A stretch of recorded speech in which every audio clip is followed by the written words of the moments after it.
adalah sebuah istilah dari bahasa Latin yang sangat populer di masyarakat luas. Vox Populi, Vox Dei berarti suara rakyat adalah suara Tuhan. Istilah ini terdengar begitu kencang pada saat gerakan reformasi tahun 1998 yang diprakarsai oleh para mahasiswa Indonesia ketika menghancurkan belenggu rezim otoriter Orde Baru selama 32 tahun berkuasa di Indonesia. Namun apakah istilah Vox Populi, Vox Dei,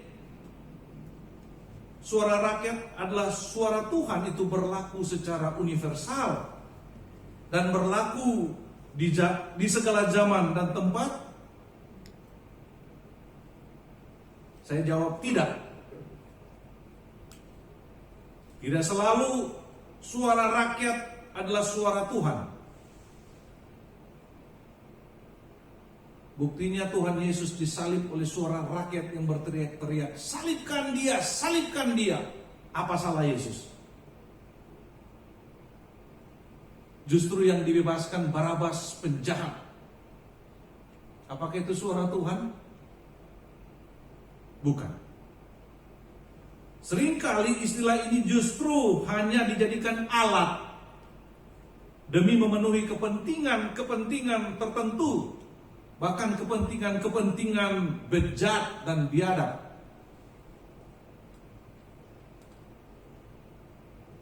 Dagangan atas nama Tuhan dan agama memang paling laris manis bagi orang-orang yang sungguh pendek pikirannya, yang wawasan hidupnya picik dan sempit, bahkan miskin dalam arti luas sehingga mudah diprovokasi.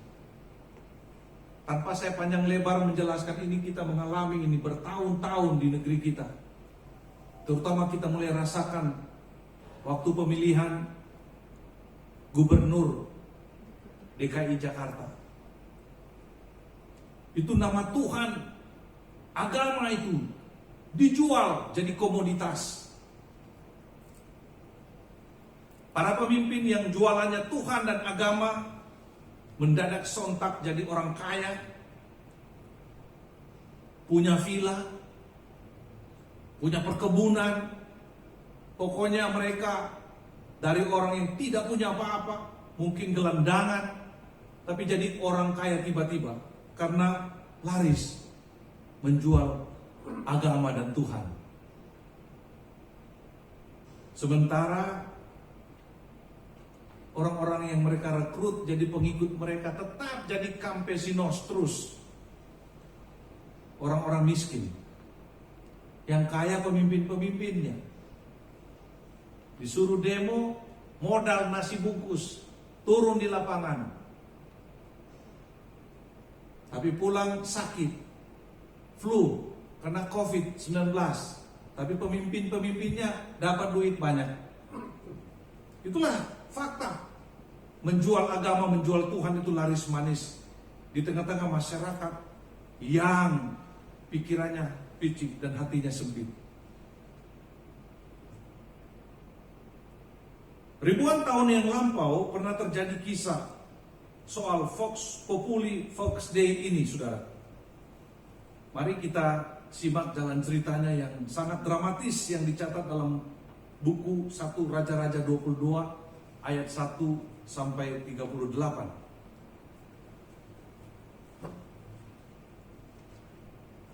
Satu Raja-Raja 22 ayat 1 sampai 38 demikian, saudara-saudara. 3 tahun lamanya orang tinggal aman dengan tidak ada perang antara Aram dan Israel. Pada tahun yang ketiga, pergilah Yosafat, Raja Yehuda, kepada Raja Israel. Berkatalah Raja Israel kepada pegawai-pegawainya, "Tahukah kamu bahwa Ramot Gilead sebenarnya milik kita? Tetapi kita tinggal diam saja dan tidak merebutnya dari tangan Raja negeri Aram." Lalu katanya kepada Yosafat, "Maukah engkau pergi bersama-sama aku untuk memerangi Ramot Gilead?" Jawab Yosafat kepada Raja Israel, kita sama-sama, aku dan engkau, rakyatku dan rakyatmu, kudaku dan kudamu. Tetapi Yosafat jawab kepada Raja Israel,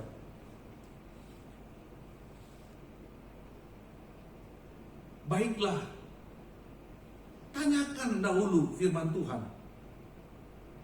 Lalu Raja Israel mengumpulkan para nabi, kira-kira 400 orang banyaknya. Kemudian bertanyalah ia kepada mereka, apakah aku boleh pergi berperang melawan Ramot Gilead, atau aku membatalkannya? Jawab mereka, majulah, Tuhan akan menyerahkannya ke dalam tangan raja. Tetapi Yosafat bertanya, tidak adakah lagi di sini seorang nabi Tuhan, supaya dengan perantaraannya kita dapat meminta petunjuk? Jawab Raja Israel kepada Yosafat, masih ada seorang lagi yang dengan perantaraannya dapat diminta petunjuk Tuhan, tetapi aku membenci dia, sebab tidak pernah ia menubuatkan yang baik tentang aku, melainkan malapetaka. Orang itu ialah Mika bin Yimla. Kata Yosafat, janganlah raja berkata demikian. Kemudian Raja Israel memanggil seorang pegawai istana, katanya, jemputlah Mika bin Yimla dengan segera. Sementara Raja Israel dan Yosafat, Raja Yehuda, duduk masing-masing di atas tatanya dengan pakaian kebesaran di suatu tempat pengirikan di depan pintu gerbang Samaria, sedang semua nabi itu bernubuat di depan mereka, maka Zedekia bin Kenaana membuat tanduk-tanduk besi, lalu berkata, beginilah firman Tuhan, dengan ini engkau akan menanduk Aram sampai engkau menghabiskan mereka. Juga semua nabi itu bernubuat demikian, katanya, majulah ke Ramot Gilead dan engkau akan beruntung, Tuhan akan menyerahkannya ke dalam tangan raja. Suruhan yang pergi memanggil Mika itu berkata kepadanya, ketahuilah, nabi-nabi itu sudah sepakat meramalkan yang baik bagi raja. Hendaklah engkau juga berbicara seperti salah seorang daripada mereka dan meramalkan yang baik. Tetapi Mika menjawab, demi Tuhan yang hidup, sesungguhnya apa yang akan difirmankan Tuhan kepadaku, itulah yang akan kukatakan.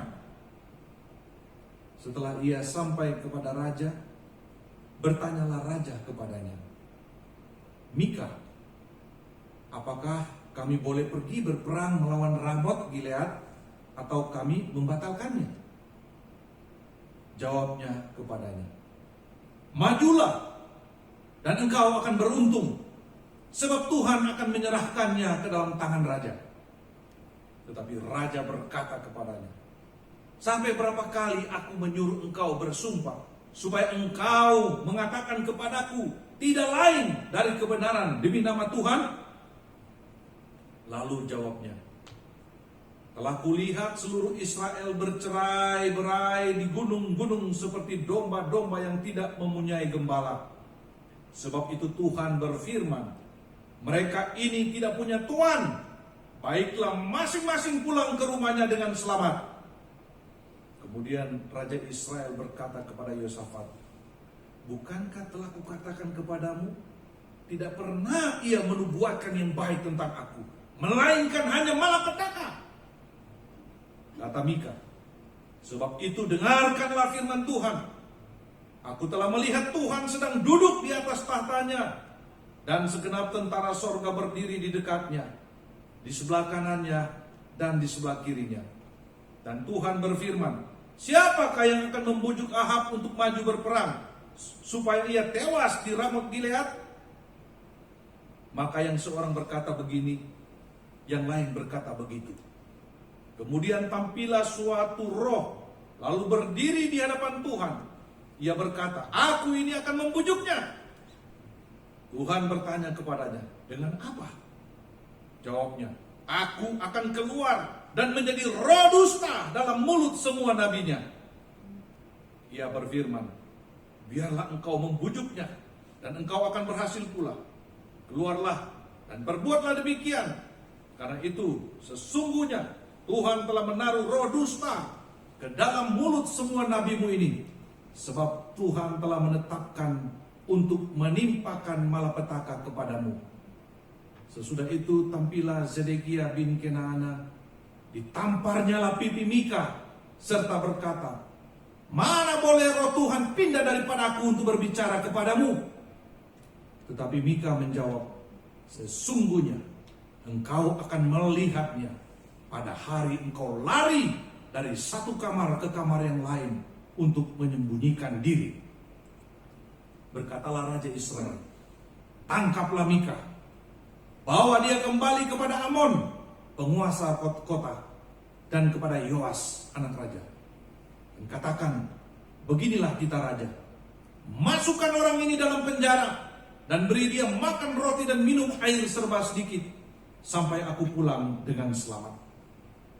Tetapi jawab Mika, jika benar-benar engkau pulang dengan selamat, tentulah Tuhan tidak berfirman dengan perantaraanku. Lalu disambungnya, dengarlah hai bangsa-bangsa sekalian. Sesudah itu majulah Raja Israel dengan Yosafat Raja Yehuda ke Ramot Gilead.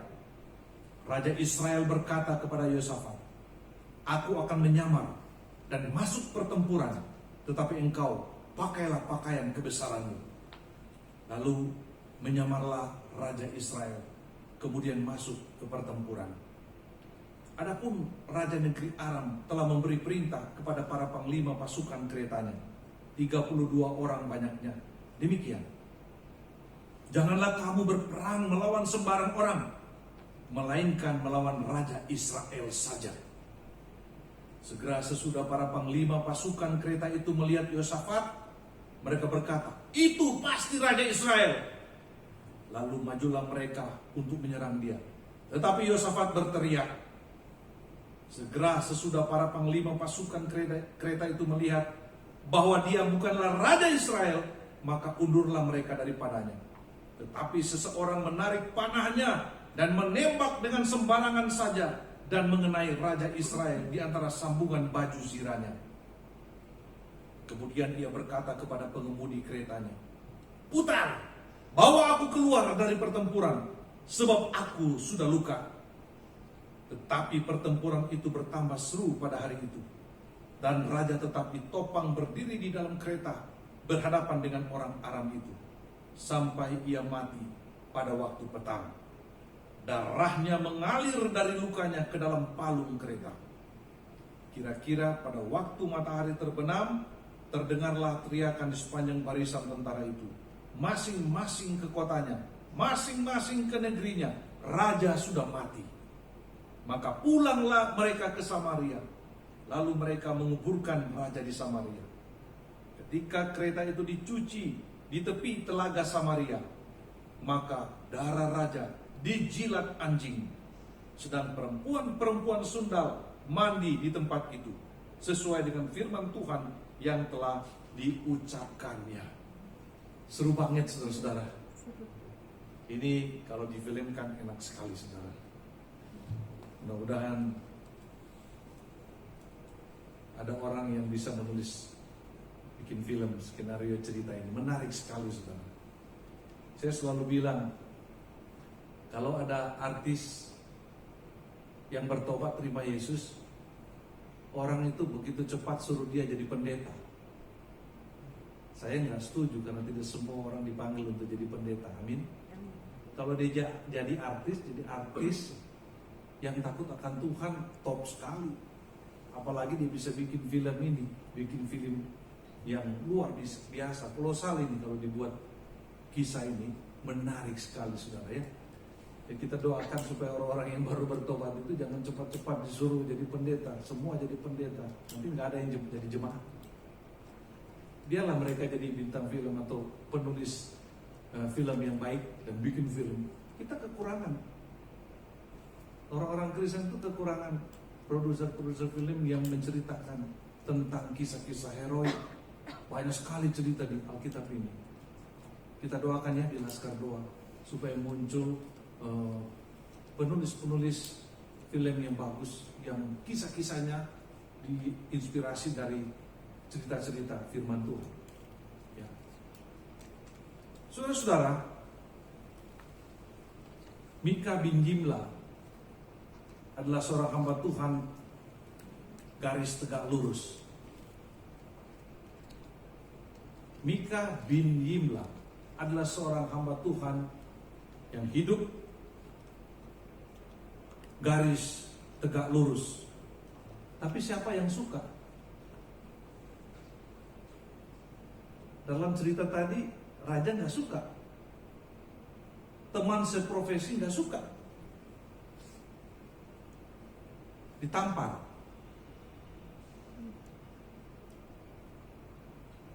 Diisi dalam penjara. Dikasih makan sedikit, dikasih minum sedikit. Tidak ada yang suka. Kalau jadi hamba Tuhan yang berbicara apa adanya itu banyak yang gak suka. Sama, kita jadi jemaat. Kita semua ini hamba Tuhan. Ya, kita semua hamba Tuhan. Jangan lihat hanya satu orang yang di mimbar ini yang pendeta, padri. Kita semua ini hamba Tuhan. Tapi ada yang padri, ada yang desainer, macam Markus itu sebentar lagi dia jadi desainer.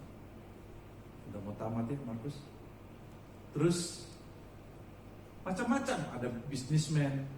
Tapi semua hamba Tuhan. Nah, persoalannya kita jadi hamba Tuhan yang modelnya bagaimana? Garis tegak lurus atau garis mencong-mencong? Berapa ratus nabi tadi? 400. Mayoritas. Tapi bukan suara Tuhan. Bukan suara Tuhan. Jadi jangan selalu bangga dengan mayoritas. Mayoritas itu bisa rame-rame berjamaah masuk neraka. Jangan suka bangga dengan jumlah. Jangan jadi orang Kristen yang minder. Saya cuma sedikit, kita cuma sedikit. Jangan, saya paling gak suka yang mendengar yang begitu-begitu. Kenapa? Karena suara rakyat belum tentu suara Tuhan. Suara mayoritas belum tentu suara kebenaran. Bahkan suara mayoritas itu, ya itu tadi saya bilang, bisa rame-rame masuk neraka. Berbondong-bondong masuk neraka. Kalau kita tidak mengerti firman Tuhan, rame-rame kita masuk neraka. Jangan pikir kita gereja memuji-muji Tuhan, mengagungkan Tuhan, padahal kita sedang menghina Tuhan. Hati-hati. Pelajari hamba Tuhan yang benar-benar mengajarkan firman Tuhan. Bisa saja satu gereja itu masuk neraka, saudara semua. Saya nggak main-main. Ini nabi-nabi ini 400 ini bisa membawa orang ke neraka, saudara. Matikan raja Israel gara-gara mereka bilang maju. Padahal Tuhan tidak bicara maju. Wah, ngeri, saudara. Kita pikir kita sedang memuji Tuhan. Padahal kita sedang menghina Tuhan, bisa. Karena hati kita itu yang paling menentukan. Makanya berhala itu bukan ada di luar gereja. Berhala itu bisa terjadi di dalam gereja. Kalau kita sudah berpikir, kalau ada hamba Tuhan berpikir jumlah yang paling penting, mengerikan. Apalagi kalau sudah uang yang menjadi tujuan mendirikan gereja. Celaka 12, saudara. Makanya jemaat itu dikasih yang enak-enak, dianggap dia adalah raja, supaya dia mau datang. Orang-orang kaya datang membawa persembahan, tujuannya masuk di kantong sendiri. Hati-hati. Apakah semua gereja benar-benar punya Kristus? Belum tentu, saudara. Belum tentu. Saya tegaskan mengatakan. Motivasi orang-orang itu membuat gereja apa? Itu yang paling penting. Saudara-saudara, kita mau belajar satu hal yang indah sekali. Menjadi hamba Tuhan, menjadi murid Tuhan yang tegak lurus itu ada konsekuensi. Ada konsekuensi. Seperti Mika bin Yimla. Harus siap. Mika bin Yimla bilang apa? Kepada utusan Raja Israel. Dia dibujuk. Ini orang juga kurang ajar ini suruhan ini. Ini suruhan ini kan tugasnya hanya menyampaikan, kamu dipanggil raja.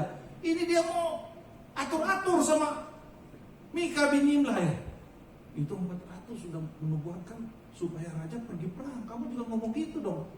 Ini suruhan kurang ajar ini. Tidak menjalankan tugas yang baik.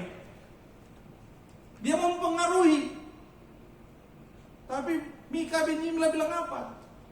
Saya mau berbicara apa yang Tuhan bilang sama saya, itu yang saya mau sampaikan. Titik. Gak mutar-mutar. Yang Tuhan bilang A, saya akan bilang A. Jangan kau atur-atur saya.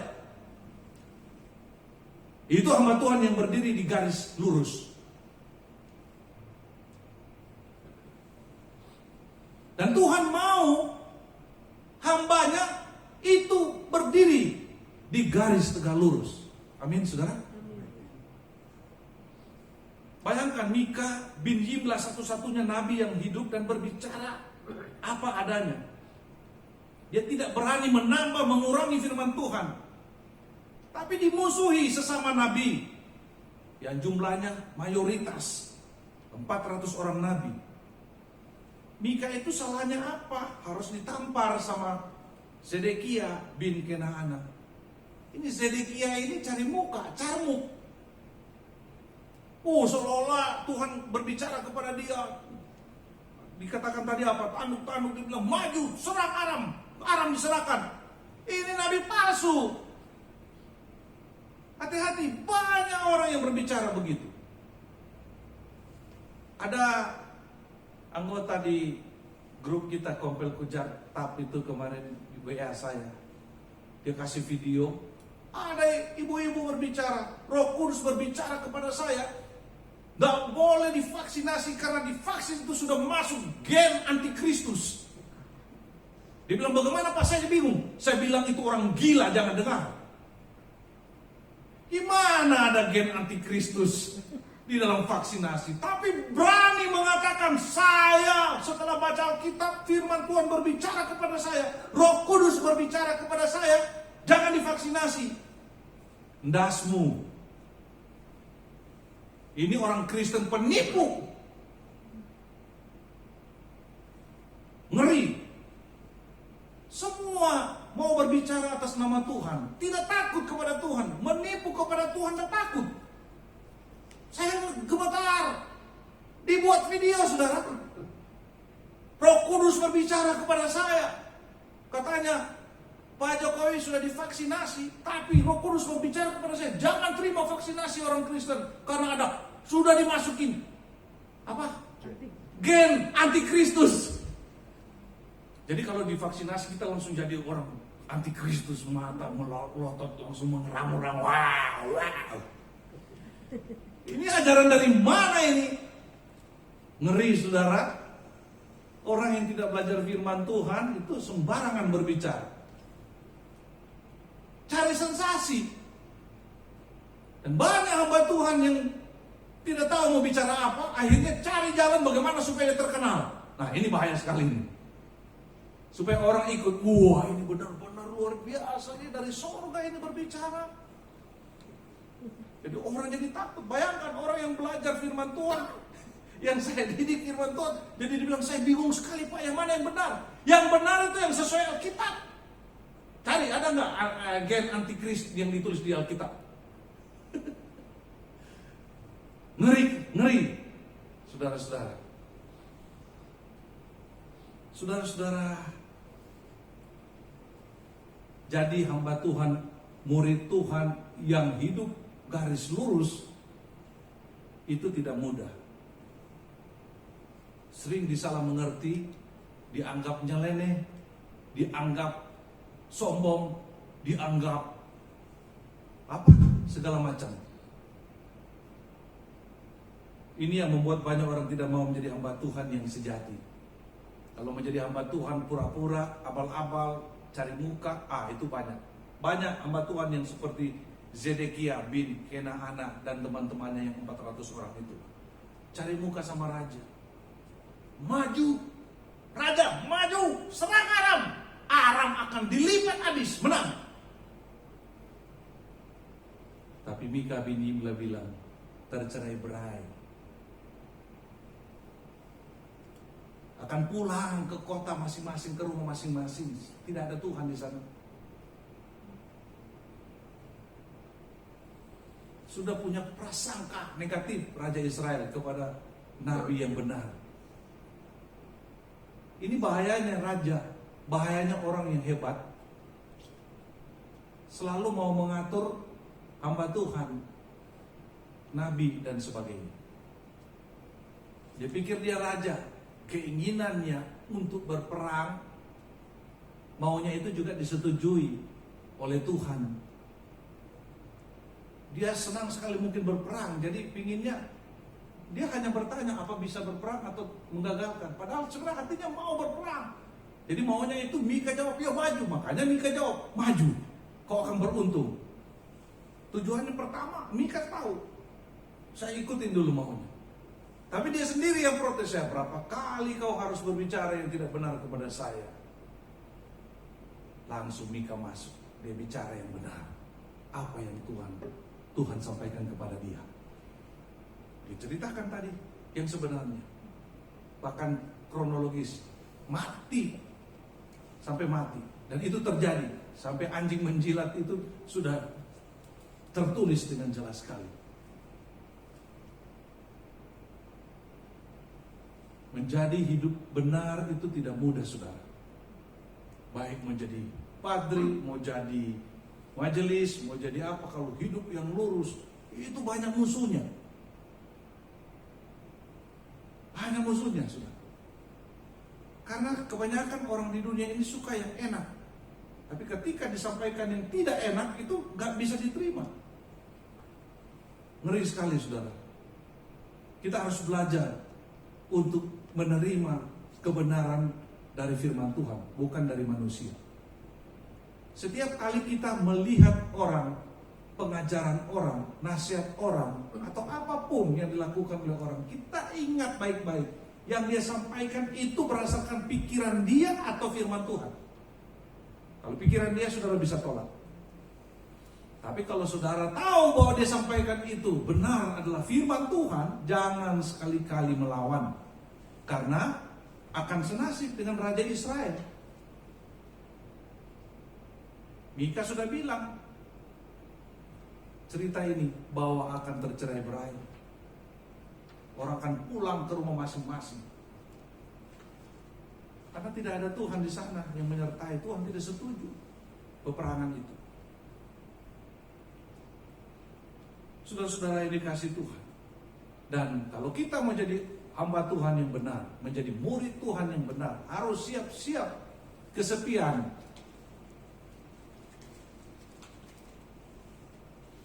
Hanya segelintir orang yang mendukung kita. Tapi bersyukur, masih ada yang bisa mendukung dan mengerti. Tapi rata-rata mayoritas tidak suka kepada orang yang sungguh-sungguh berbicara sesuai dengan apa yang Tuhan mau, kebenaran firman Tuhan. Saudara-saudara, Raja Ahab percaya istilah Vox Populi Vox Dei. 400 nabi bernubuat dusta. Mereka suruh berperang dengan janji kemenangan, ketimbang menerima nasihat dari seorang nabi yang tegak lurus, yang melarang jangan berperang melawan Ramot Gilead. Mika hanya satu dari 400. Berapa persen itu? Rata-rata kita suka yang banyak atau yang sedikit? Suka yang banyak. 1 dari 400 berapa persen? 0,00 berapa saudara? Nggak ada artinya. Makanya yang kecil, yang sedikit itu orang nggak suka perhatikan. Padahal yang dalam tanda kutip yang kelihatan aneh-aneh itu, hati-hati saudara, itu yang harus diperhatikan baik-baik. Kenapa dia jadi aneh? Kok semua orang begini, kok dia yang berbeda? Itu yang harusnya diperhatikan. Nah, kita manusia seringkali, wah suara mayoritas sudah ikut itu.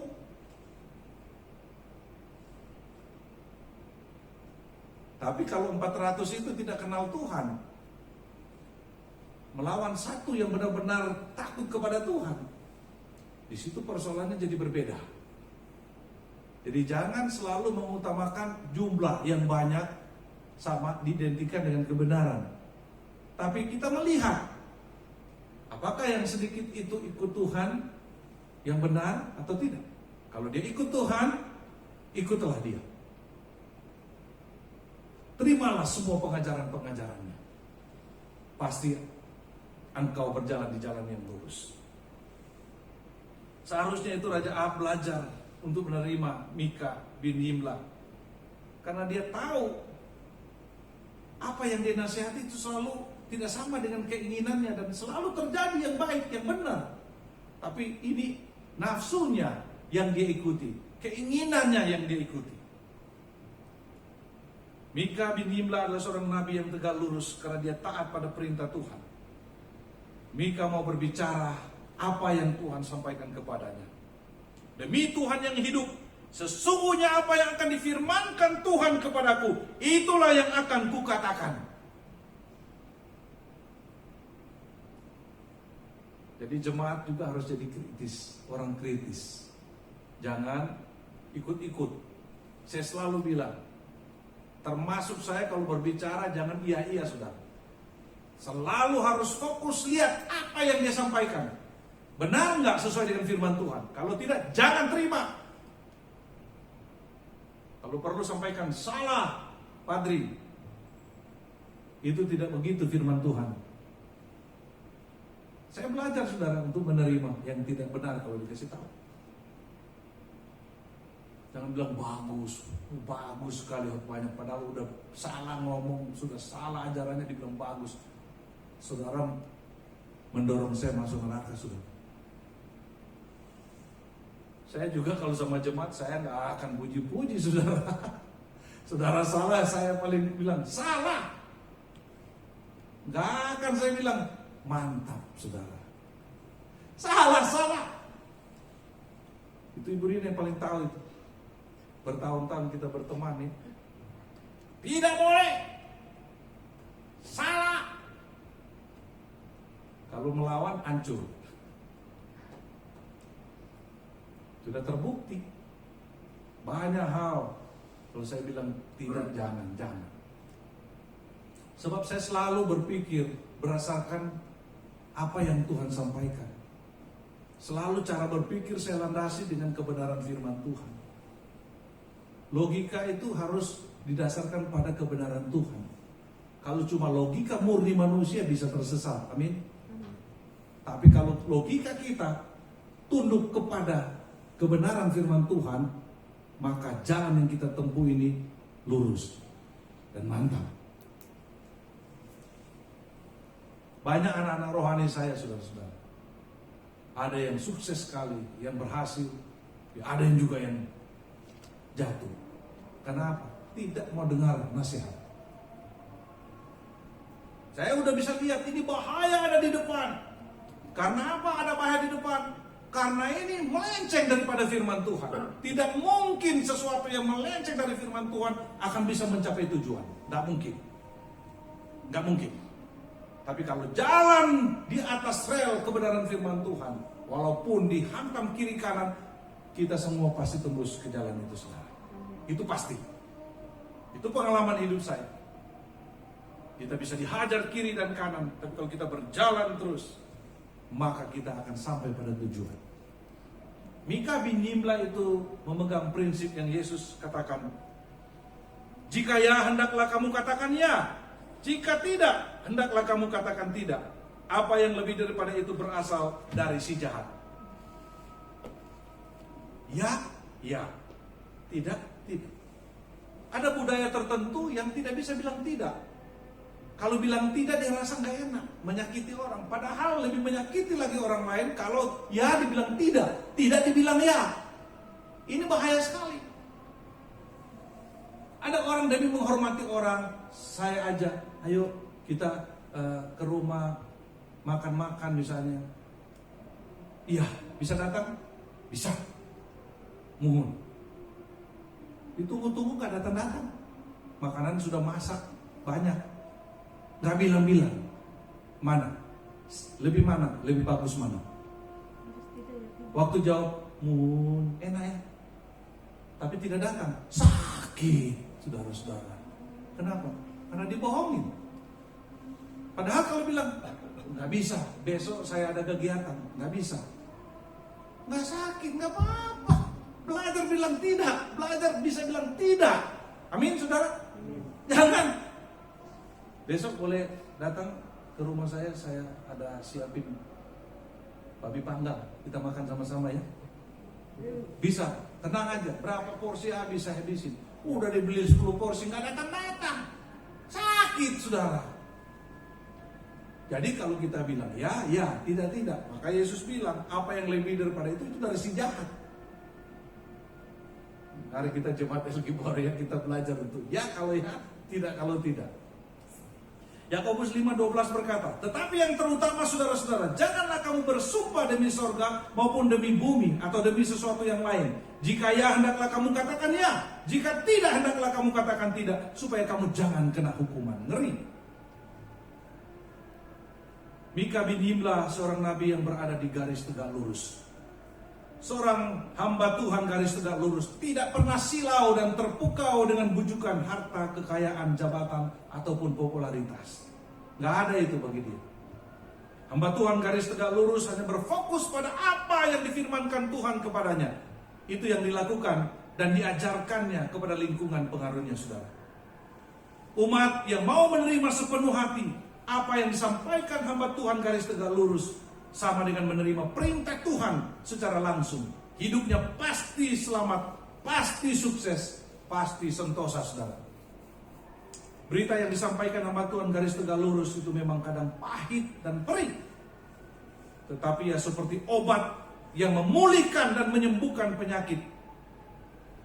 Beritanya kadang seperti sembilu yang menyayat tajam, tetapi ia membedah dan merestorasi penyakit.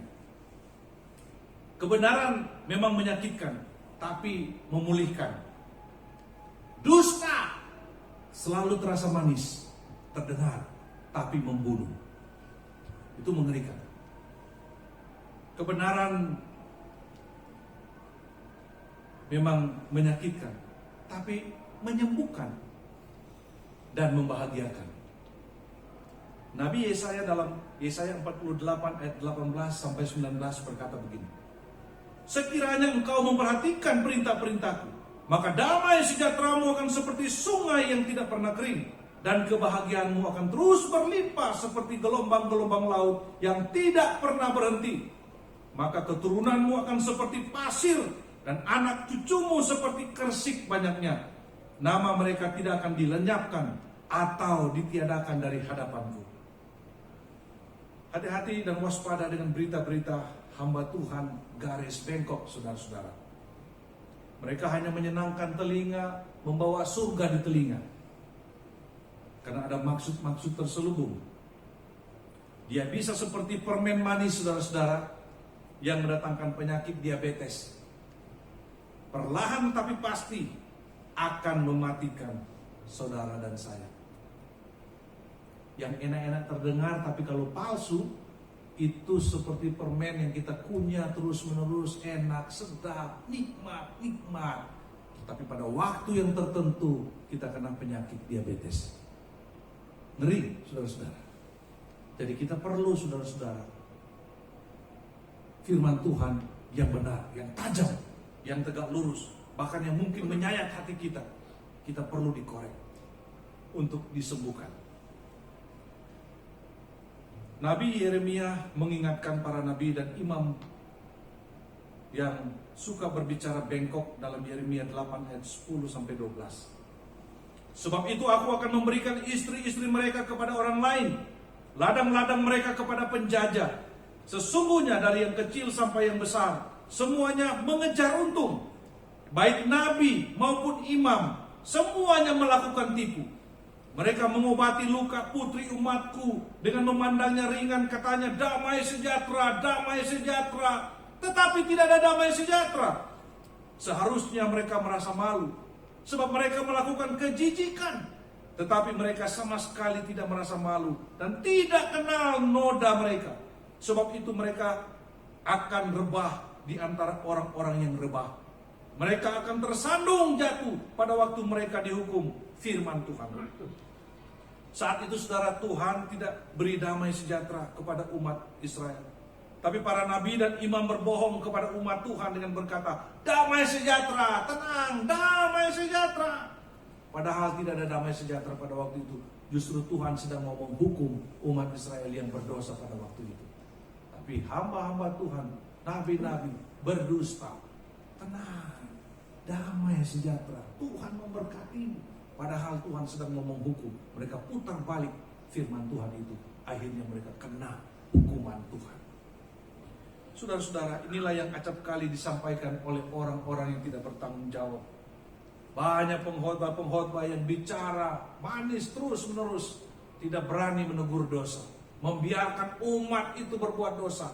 Dia hanya terus kasih yang manis-manis kepada jemaatnya, supaya jemaatnya itu terpukau. Waduh, khotbahnya menyenangkan, khotbahnya membuat saya ada di sorga. Padahal khotbah-khotbah itu semua kosong dan membuat kehancuran bagi masa depan umatnya. Saudara-saudara, saudara jangan terpukau dengan hal-hal yang manis. Tapi saudara harus perhatikan teguran-teguran firman Tuhan yang begitu kuat. Saudara-saudara, kita belajar untuk menjadi hamba Tuhan yang garis lurus. Kita belajar juga menjadi murid Tuhan yang garis lurus. Kita hidup sesuai dengan firman Tuhan. Jangan ditambah, jangan dikurangi. Saudara-saudara, jangan sampai menjadi hamba Tuhan atau menjadi umat Tuhan yang tidak mau membawa orang kepada kebenaran karena sungkan. Biasanya karena sungkan. Aduh, kalau saya tegur, nanti bagaimana hubungan saya? Saudara ingat baik-baik. Lebih baik hubungan kita rusak daripada teman kita masuk neraka. Amin, saudara? Saya punya prinsip itu. Lebih baik saya dimusuhi, tapi dia dengar firman Tuhan, dia tidak masuk neraka. Daripada saya bilang, kita baik-baik hubungannya, saya tidak mau ganggu perasaanmu.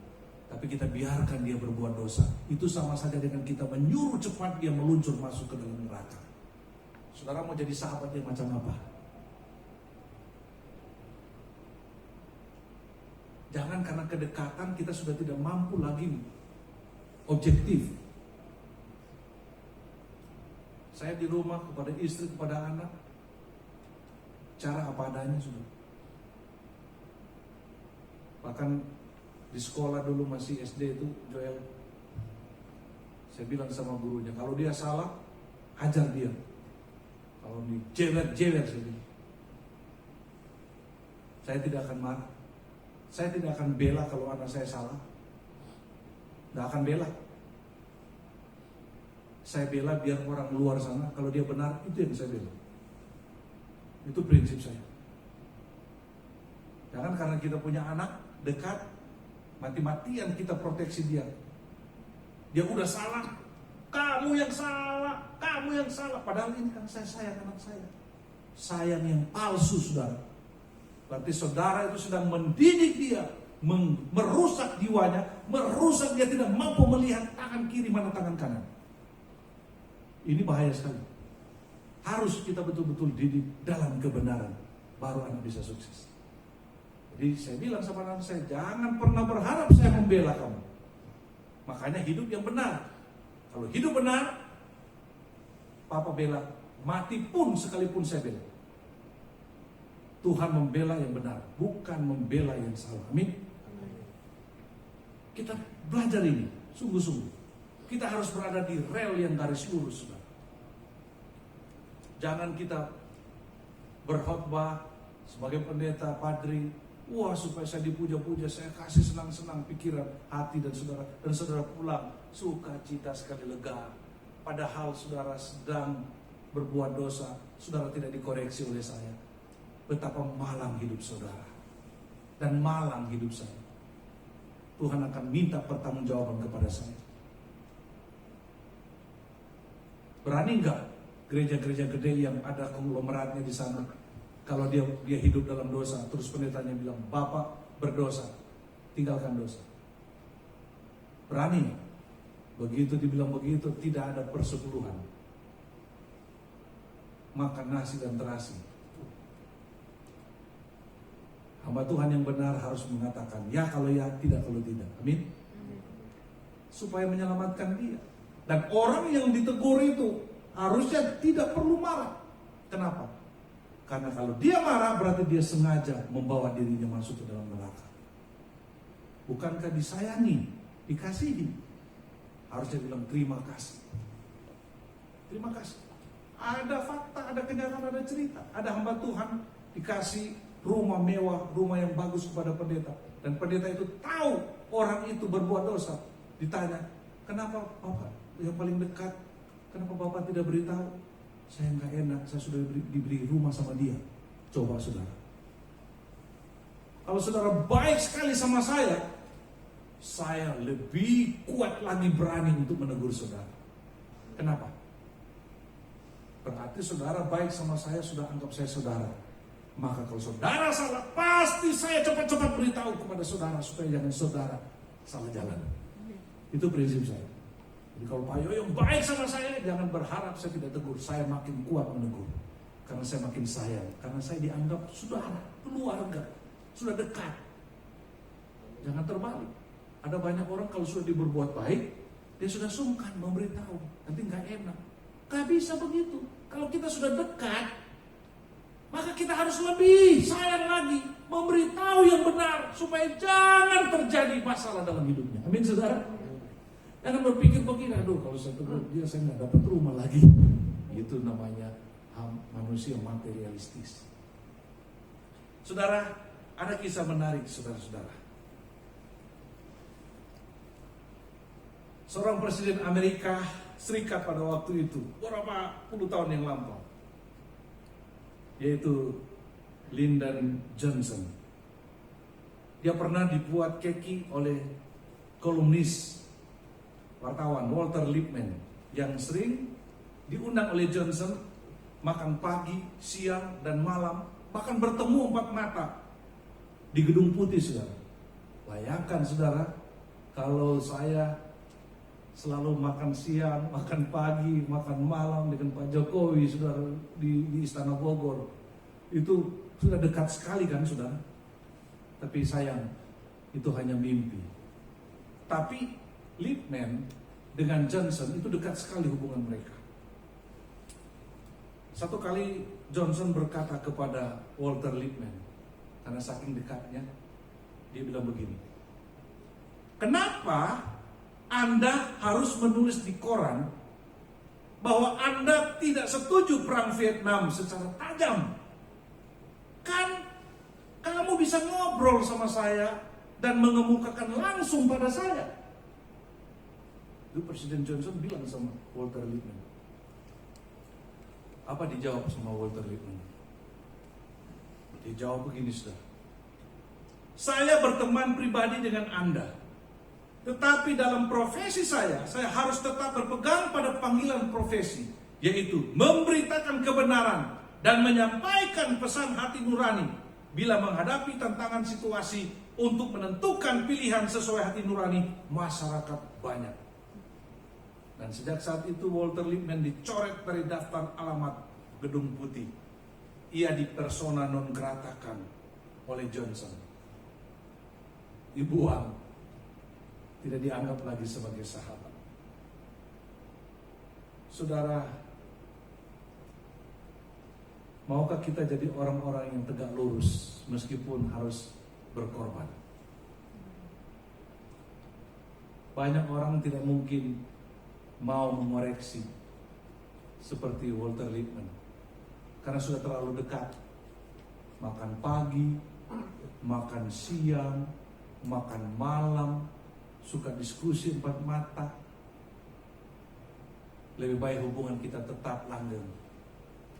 Gak usah saya koreksi-koreksi. Tapi dia tidak.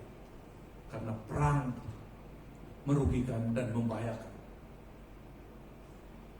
Kita tahu perang Amerika dan Vietnam itu banyak korban.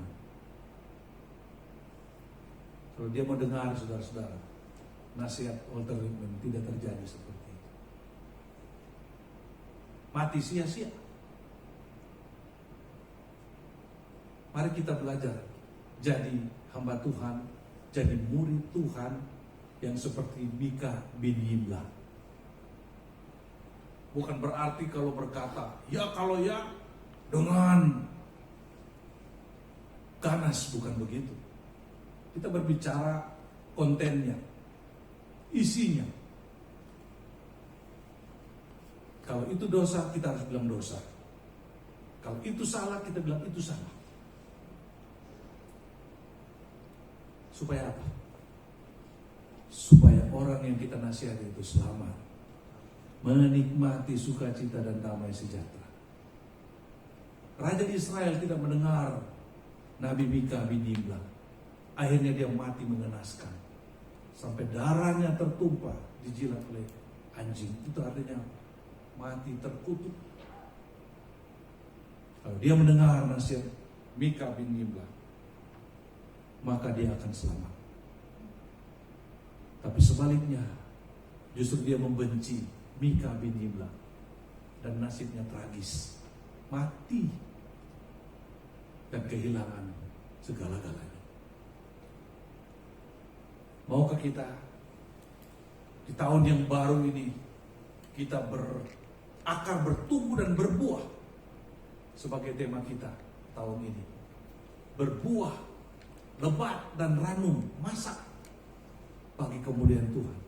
Salah satunya, mari kita mulai belajar seperti Mika bin Yimla, taat pada firman Tuhan dan mengajarkan kepada setiap orang sesuai dengan firman Tuhan. Tidak mengurangi, tidak menambah, apa adanya. Berbicara yang lugas, yang jujur. Ya kalau ya, tidak kalau tidak. Maka kita akan membawa banyak orang ke dalam keselamatan hidup yang kekal. Mari kita berdoa. Bapa di sorga,